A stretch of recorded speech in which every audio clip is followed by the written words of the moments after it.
Alan Knuckman of Bullseye Option is here for the Trader Rundown. Always a pleasure to have Alan on our show. Good morning, Angie. Good morning to you. And you called it right on the NASDAQ. You told our viewers to watch the NASDAQ. NASDAQ, by the way, is up about 7% since July. Right, a big rush. So all we were doing there was looking for a market that had not rallied just yet. And so the big names in tech last week, we had Facebook, we had Apple, we had Amazon, we had all the big boys come firing through.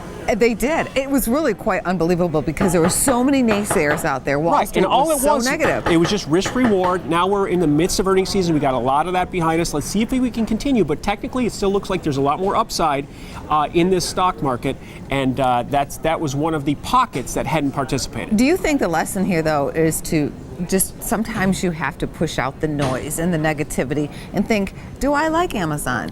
Are my friends on Amazon? Do I like Apple products? Are they on Facebook? What's going on in my world? For me, I try not to think too much. That's when I get myself in trouble. So I want to look at things technically, and for me, it's all about probability. Okay. And understanding risk reward. And looking at a stock like Apple, when it had been beaten down the way it had been, right, how much more downside was there? And what I was looking for that to float the whole market if and when that came back, and that's what we saw. So the NASDAQ is now positive for 2016, which is a big deal. The way it was beaten down, it's 20-some% off those extreme lows, and that, again, is just a matter of having the right attack on the market and understanding the psychology. When things look the worst, sometimes that's the best opportunity. Are you still optimistic on tech as we are at these higher levels now, or is it too late? But you have to be very selective. I still like Alibaba. Baba hasn't participated. I think a push up here above 85, 86 could get a nice run to 90. So yes, tech still has more upside.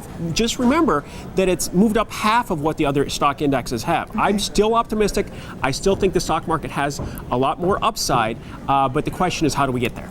Let's take a look at a currency that you're watching, or really an ETF play on a currency, correct? Right. What I'm looking at here is a Canadian dollar. This is a dollar index play.